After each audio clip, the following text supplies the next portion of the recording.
झूठे सुख को सुख कहे ये मान रहा मन मोद। ये सकल चबीना काल का, कुछ मुख में कुछ गोद। कबीर ये माया अटपटी, सब घट आन अड़ी। किस किस को समझाइए ये तकुए मांग पड़ी। काल भगवान ने अपने प्रत्येक ब्रह्मांड रूपी कूप में, कुएं में अनतोली बगैर किसी पैमाइश के भांग डाल रखी है, माया की भांग डाल दी, और हम सभी इसी कुएं का जल पान कर रहे हैं। और जिस कारण से हम सभी को वो माया का नशा हुआ पड़ा है। उस नशे को उतारने के लिए ये एंटीबायोटिक टैबलेट्स अर्थात परमात्मा की ये अमृतवाणी आपको कानों के माध्यम से ये इंजेक्शन लगाए जाते हैं। जिन पुण्यात्माओं को नशा कम है उनका शीघ्र असर हो जाता है, वो शीघ्र जाग जाते हैं। और जिनके ऊपर माया का नशा ज़्यादा बन गया है उनको थोड़ा समय लगेगा, लेकिन विधि यही है, तरीका यही है कि सत्संग सुने, इस वाणी को कानों के माध्यम से पूर्ण रूप से अंदर जाने दे। जैसे एक डोज होती है, डॉक्टर इंजेक्शन सिरिंज में भर के जो दवाई डालता है वो पूरी ही दवाई अंदर जानी चाहिए, तभी वो अपना काम करेगी। हम सत्संग में आते हैं या तो ध्यान कहीं और घूमता रहता है, 2 घंटे मुश्किल से मिलते हैं। 3 दिन सत्संग होता है, 10 घंटे का सत्संग होता है 3 दिन में, और महीने में 6 दिन सत्संग होता है 60 घंटे। और इसके अतिरिक्त आपके पास कितने घंटे हैं जिनमें आप कुछ भी सोच सकते हो, कुछ भी काम कर सकते हो, खाते हो, पीते हो, सोते हो, ना जाने कि कितनी सोच सोचते हो। तो वो बतेरी सोचने के लिए इस मन को उस समय लाए रखा है। लेकिन सत्संग के मुश्किल से तो समय मिलता है, क्योंकि इधर उधर से कोई घर वालों से आज्ञा लेकर आता है, कोई किसी प्रकार कोई छुट्टी लेकर आता है, और फिर भी सत्संग पूरा नहीं सुनते हो, डोज पूरी ग्रहण नहीं करते हो, या तो लटके आ जाते हैं, या यहाँ बैठे भी कोई घर की चिंता रखता है। नहीं, ये 2 घंटे में पूरा सत्संग ही श्रवण करना चाहिए। कई कहते हैं जी हम सत्संग के दौरान सिमरन कर सकते हैं। अरे तेरा गजब हो, सत्संग करने का और समय को नहीं तुम्हारे पास, ये 2 घंटे में सिमरन करने का समय मिला तुम्हारे को।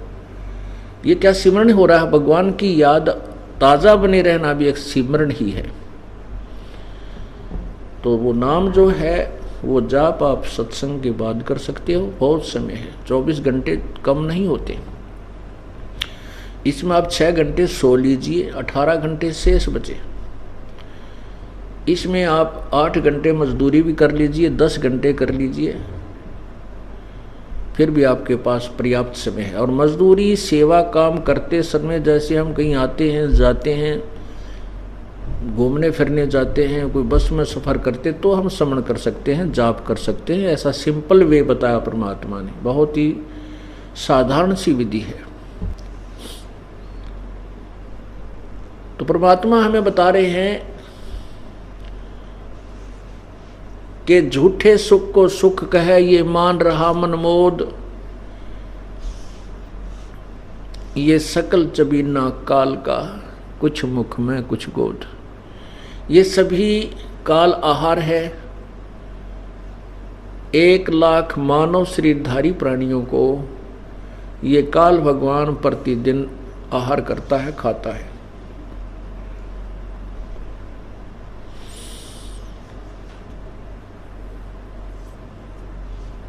और 1.25 लाख प्रतिदिन उत्पन्न करता है।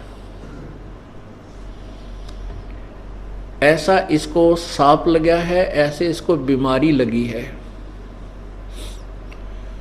यहाँ पर अपने को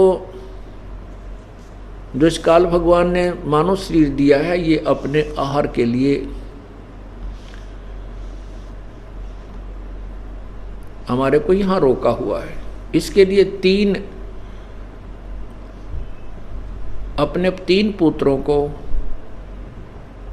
यहाँ पर हमारे व्यवस्थक बना रखे हैं। रजगुण ब्रह्मा इससे रजोगुण से प्रभावित हो जाते हैं। जैसे किसी को नींद की गोलियां दे दी जाए या किसी को ऐसे कोई बेहोशी की कोई अचेत करने की एक सूंघाने की जड़ी होती है, वो सूंघा दी जाए तो वो तुरंत बेहोश हो जाता है। तो जैसे छौंक लगता है रसोई में, उस मिर्चों की जो महक से मिर्चों के गुण से छींक आती हैं, वो जीव के बस की नहीं, आ ही जाती हैं, रोके से भी नहीं रुक सकती। ऐसे ही इस काल भगवान ने अपने तीनों पुत्रों के अंदर एक ऐसे गुण भर दिए जिनका प्रभाव निराकार रूप में, अदृश्य रूप में हमारे ऊपर प्रभावित करता रहता, हमारे ऊपर अफेक्ट करता रहता है। और जिसके प्रभाव के कारण सभी प्राणी, चाहे कोई चींटी है, चाहे हाथी, चाहे मानव है, वो रजोगुण प्रभावित होकर के, ये बस की बात नहीं प्राणी के, बाई फोर्स बहुत सुनियोजित तरीके से काल ने अपनी यहाँ की व्यवस्था बना रखी है। तो बच्चे उत्पन्न करना ये रजोगुण प्रभाव है। इसके दबाव में आकर के जीव ना जाने कैसे कैसे दुराचार कर डालता है, उसके प्रेशर में आकर के। और फिर रजोगुण प्रभावित होकर ही यहाँ की सुख सुविधाओं की, जैसे कार, कोठी, बंगले, बड़ी हैं, काफ़ी ज़मीन हो, बड़ा लंबा चौड़ा पार्क हो कि तो फार्म हो, हाँ, ऐसे बनाने की जो नियत है, जो ऐसी हमारे अंदर इच्छा है, ये भी रजोगुण के कारण ही है। फिर सतोगुण श्री विष्णु जी, इनके अंदर जो गुण भर रखा है सतोगुण का, वो आपस में मोह, ममता, संपत्ति में, पोते पोतिया में, बेटा बेटी में, आपस में, पति पत्नी में, भाई बहन में, ये ऐसा मोह है कि कोई, क्योंकि मृत्यु तो यहाँ होती रहती है। और फिर देखो क्या हाल हो जाता, हमारे टक्कर मार मार कर रोते हैं और बहुत समय तक हम उसकी याद भुला नहीं पाते हैं। ये जो सतिथि बनाए रखने के लिए जो मोह ममता हमारे अंदर प्रवेश है, हमारे बस की बात नहीं, ये भगवान विष्णु जी के गुण का प्रभाव है। क्रोधित हो जाना, एक मिनट में ना जाने क्या झगड़ा हो जाए कि बाप बेटे को मार डालता है, बेटा बाप के लठ मार देता, उसकी मृत्यु हो जाती है। और फिर प्रलय रूपी बहुत सी क्रियाएं हैं जो भगवान शंकर, वो तमोगुण युक्त बना दिया, वो करता है। ये तीनों पुत्र हैं ब्रह्मा जी, रजगुण ब्रह्मा जी है, सतगुण विष्णु जी, तमगुण शिव जी। तो परमात्मा कहते हैं, परमात्मा हमें ये समझाना चाहते हैं कि तुम इस झूठे सुख को सुख कह रहे हो,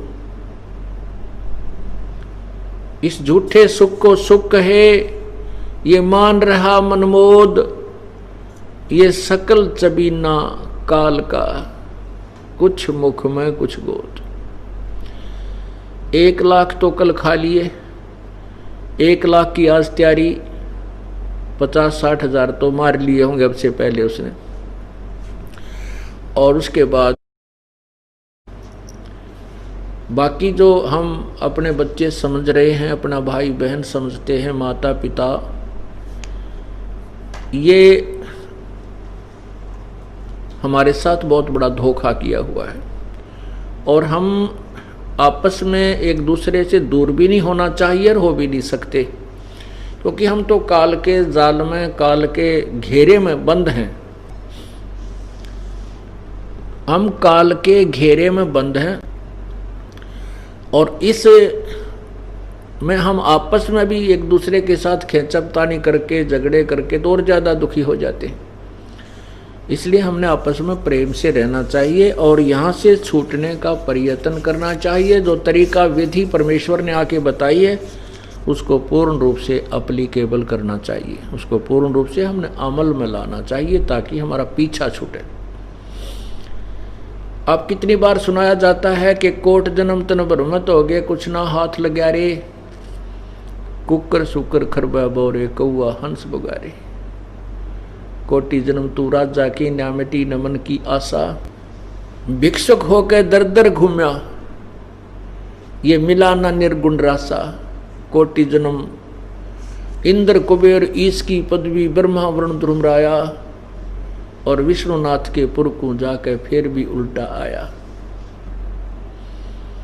असंग जन्म तो अमृत्या हो गए, जीवित क्यों ना मरे रे, और द्वादश मद मैल मठ बोरे, बहुर न दे धरे रे। दोजक कहते हैं नरक को, और बहिष्ठ कहते हैं स्वर्ग को। दोजक भीष्ट सभी ते देखे, दोजक नरक और बहिष्ठ स्वर्ग। अच्छे सा अच्छी यहाँ पर पुण्य किए तो स्वर्ग चले गए, और साथ में पाप भी भोगने पड़ते हैं जब तक हम पूर्ण परमात्मा कबीर परमेश्वर की शरण में विधिवत नहीं आते, उनके द्वारा भेजे हुए पूर्ण संत की शरण ग्रहण नहीं करते, और जब तक हम पूर्ण मर्यादा में नहीं रहते तब तक हमें दोनों ही पुण्य और पाप भोगने पड़ते हैं। जिस समय हम पूर्ण परमात्मा की शरण ग्रहण कर लेते हैं पूर्ण संत के माध्यम से और मर्यादा में रहते हैं, तो फिर हमारे पाप नष्ट हो जाते हैं। जब ही सत्यनाम हृदय धरो, भयो पाप को नाश, और मानो चिनगारी अग्नि की भाई पड़ी पुराने घास। ऐसे हमारे पाप नष्ट हो जाते हैं, जैसे सूखे बहुत बड़े ढेर में सूखे घास में एक ही माचिस की तिल्ली यानी एक अग्नि की चिंगारी लगा दी जाए, वो सबको जलाकर सभा कर देता है, राख बना देता है। ऐसे ही पूर्ण परमात्मा का विधिवत प्राप्त सतनाम हमारे पूर्व संचित कर्मों को नष्ट कर देता है।